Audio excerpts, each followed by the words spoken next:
تفاجأنا بالنزوح القادم من منطقة القلمون وخاصة من يبرود. نزوح كبير هائل جدا.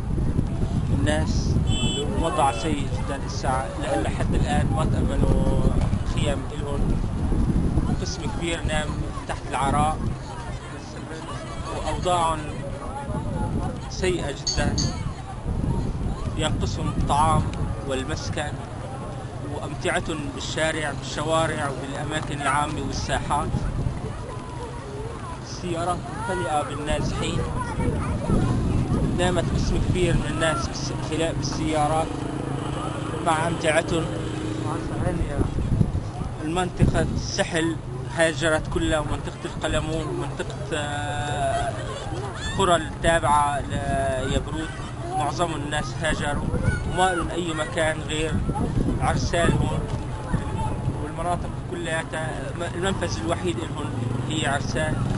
الوضع سيء جدا، بحاجة إلى خيام، بحاجة إلى مواد غذائية، بحاجة إلى تدفئة، بحاجة إلى كل شيء.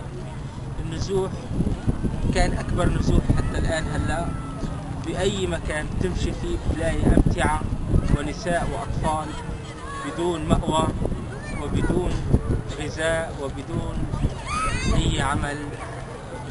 لا نستطيع القيام بأي عمل تجاههم. نحن بحاجة إلى خيام، بحاجة إلى مواد غذائية لكي نأوي هؤلاء القادمين الجدد.